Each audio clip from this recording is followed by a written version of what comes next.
Eu uso o tablet hoje, mas nas Bíblias impressas existe uma página em branco, ou até duas em algumas outras versões. Essa Bíblia e essa página em branco significa um período de 400 anos em que Deus não falava, Deus não agia no meio de seu povo, Deus simplesmente estava controlando a história, porque nada nunca fugiu do controle de Deus.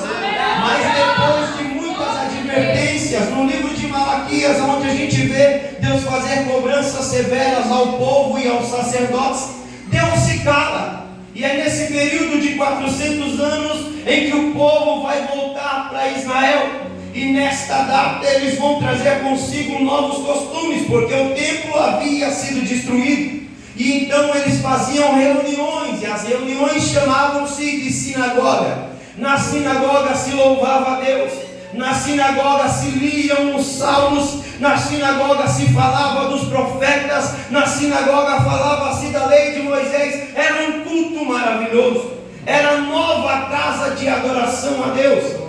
E esta casa se espalha pelas províncias aonde os judeus voltaram para Israel para coabitar a terra prometida. O templo é reconstruído, como sabemos, mas as sinagogas tomaram um costume. As pessoas que moravam mais longe do templo adoravam na sinagoga. Elas se reuniam para ler a Bíblia. E este homem, um dos principais da sinagoga, ele tem a sua função de dominar e organizar o culto.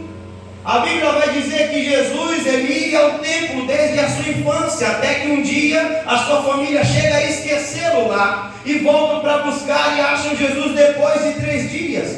E ao citar isso, eu não posso deixar de dizer a você, há pessoas que às vezes deixam Jesus para trás, mas há uma boa nova de Deus para a nossa vida nessa noite. Jesus sempre vai estar aonde nós o encontramos. Aqui é lugar de encontro com Deus. Se em algum momento você perdeu a glória da presença, você perdeu o desejo ou até perdeu a sensibilidade desta presença, Ele vai estar sempre aqui de braços abertos para você, até o dia em que a porta da graça se fechar, porque Jesus, Ele vem todos os dias aqui ouvir a nossa adoração. Ele está aqui mesmo antes do primeiro crente chegar, mas Ele gosta tanto dessa reunião que vai acontecer um dia que a trombeta vai tocar, e aí a gente vai adorar para sempre nos ares, juntamente com o nosso Senhor. Aleluia! Este mestre da sinagoga, a Bíblia vai dizer que um dia Jesus vai pregar na sinagoga, e os homens da sinagoga, com certeza já eles estavam no meio da reunião, vão fazer uma reunião para tentar pegar Jesus de alguma forma, porque Jesus começa a tomar um grande espaço, e a inveja dos demais, ela cresce, e eles vão dizer: vamos proibir Jesus de pregar. Ora, estão expulsando Jesus da sinagoga, mas a sinagoga é casa de Deus. Estão expulsando Deus da sua própria casa, mas Jesus não parou de pregar. Enquanto expulsaram Jesus da sinagoga, ele ia onde estavam os leprosos. Enquanto expulsavam Jesus do templo, Jesus ia para os desertos da vida. Enquanto expulsavam Jesus das grandes reuniões de importância na sociedade judaica, Jesus ia onde tinha um aleijado só, na beira do tanque de Betesda. Eu quero dizer para você nessa noite, se tiver só um crente aqui com vontade de adorar de verdade, Jesus já veio para te encontrar nessa noite. Ele está com o coração pegando fogo depois desses louvores, e tenho toda a certeza que aquele que ressuscitou há mais de 2000 anos atrás está aqui no nosso meio e quer receber a sua adoração. Oh, glória! Jesus toca o seu ministério, indo aonde nenhum mestre da lei queria ir. Jesus vai em Gadara, onde criavam porcos, nem judeus gostavam de passar por lá. Jesus passa em Samaria, Jesus passa em lugares que as pessoas não gostavam de estar. A alta cúpula da sociedade e da religião judaica não gostava de ir lá. Jesus vai em Jericó, uma cidade que foi amaldiçoada por Josué. Jesus passa por lugares que nenhum mestre da lei costumava passar. A Bíblia diz que em uma das suas vidas Jesus vai até Gadara, e quando chega em Gadara, Jesus logo que pisa aos pés daquela terra, onde se criavam porcos, era uma coisa que desobedecia a lei de Deus. Não vamos entrar nesses pequenos termos agora, mas lá havia um homem endemoniado. Ele era tão endemoniado que quando Jesus pisou na terra, ele vem correndo e diz: o que fazes aqui antes do tempo, Jesus? Por que vieste nos atormentar? Os demônios falando na boca do homem. Aí Jesus expulsa os demônios vão para uma manada de porcos. E você conhece a história. Aquele homem é liberto da morte, porque os demônios o tentavam matar todos os dias. Mas a Bíblia me ensina, e eu posso conjecturar, que enquanto eles tentavam matar aquele alguém, já havia na história algo escrito assim, e tipo assim estava escrito no livro de Deus: um dia Jesus de Nazaré vai deixar a Galileia, vai atravessar o mar para salvar uma alma só. Enquanto os demônios faziam motim para matar alguém, Jesus estava indo na direção dele. E aí quando Jesus pisa lá para libertar o demônio e diz: você vai matar a gente, vai acabar com a nossa raça, Jesus fala: não, hoje é dia de salvação, eu vim buscar e salvar o que se havia perdido. A morte já tinha perdido espaço quando Jesus pisa. Aonde Jesus pisa, o demônio vai embora. Aonde Jesus chega, a morte precisa sair. Aonde Jesus chega, vai ter transformação de vida. Eu quero dizer para alguém nessa noite: tem gente que vê você vindo aqui e diz: é besteira, para que tanta oração, para que tanto culto, vamos furiar, vamos pular carnaval. Mas Jesus disse nessa noite: é noite que eu vou voltar com você e vou pisar na tua casa. O lugar que um dia foi de lágrima vai ser um lugar de alegria, porque onde Jesus entra, alguma coisa vai acontecer. Jesus expulsa o demônio do homem de Gadara, e ele volta, ele vai lá e só faz isso e volta. Quando ele volta para a Galileia, ele desce do barco, a multidão já vem correndo, mas ao mesmo tempo que a multidão está ali e está acontecendo o culto, porque onde Jesus parava, a multidão chegava e ele começava a ensinar. Algumas pessoas pensam que a prioridade de Jesus era de curar pessoas ou de demonstrar poder, mas a prioridade de Jesus era ensinar. Ele está ensinando.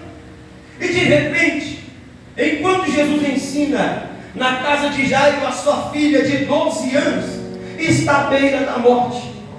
Quando a Bíblia enfatiza que esta menina está com 12 anos, mas vai morrer, ela está nos dizendo algo muito mais profundo, porque a Bíblia ela foi escrita e ela é história de pessoas judias em sua maioria. E os judeus, irmãos, eles têm um costume não civil como o nosso, mas tribal. E no costume civil, nós temos a juventude, nós temos a infância, a adolescência e nós temos a fase adulta. E os idosos é dividido por diversas fases. Mas no costume tribal, era a infância, o mancebo e o adulto. Quando se passava da infância para a fase de mancebo, é que você está quase chegando na fase de se tornar um adulto. Era como se fosse um jovem ou um adolescente. Esta menina está perto dos seus 12 anos de terminar a fase da sua infância e de começar a sua fase adulta. Era nessa mesma fase em que se casavam as meninas e se davam em casamento às suas famílias, aos seus esposos prometidos. Então ele está quase iniciando um novo ciclo de vida, mas a morte vem primeiro. Ela começa a tomar espaço. E aí Jairo vai tentar na medicina, porque Jairo não é qualquer tipo de pessoas. Existem 3 tipos de influência que Jairo tinha naquela época, que eu vou chamar de poder nessa noite. Jairo tinha uma influência política, porque ele conseguia convencer pessoas e ele tinha um principado sobre os seus ombros. Jairo tinha uma influência religiosa, porque ele dominava a lei de Deus, e na ausência dos pôncios na cidade, que nós estamos falando de um tempo em que Roma governa tudo, quando os pôncios não estavam, quem determinava o juízo entre uma causa eram os mestres da lei. Então ele tem poder jurídico. Este homem também tem uma alta influência na sociedade, e todo mestre da lei tinha dinheiro. Ele tem poder jurídico. político, poder de influência e tem poder aquisitivo. Mas no dia que a menina fica doente, Jairo tenta a sua influência, os médicos não podem ajudar, ele tenta o poder da religião, e os sacerdotes não podem ajudar, e aí Jairo precisa usar dinheiro, gasta dinheiro, não tem o que fazer. Aí ele lembra de alguém que um dia foi expulso da sinagoga, e ele vai dizer: este alguém fazia culto lá, mas ele vai fazer milagre no deserto. Se ele faz milagre no deserto, talvez Jesus faça um milagre na minha casa. A primeira atitude de Jairo no meio da adversidade é de buscar a Jesus. Aleluia! Tem muita gente que pensa que o segredo entre o céu e a terra, porque quando vocês quiserem falar com Deus, não vai precisar em gabinete de prefeito, de presidente, não precisa fazer coisas extremas, precisa entrar no quarto, fechar a porta, e aquele que tiver em oculto vai te recompensar publicamente. Oh glória! Aí dá um segredo na terra, o crente ora aqui, Jesus ouve lá, e a resposta vem, ela vem. O demônio se levanta, mas ele cai, porque Deus ouve a oração de crente nessa noite.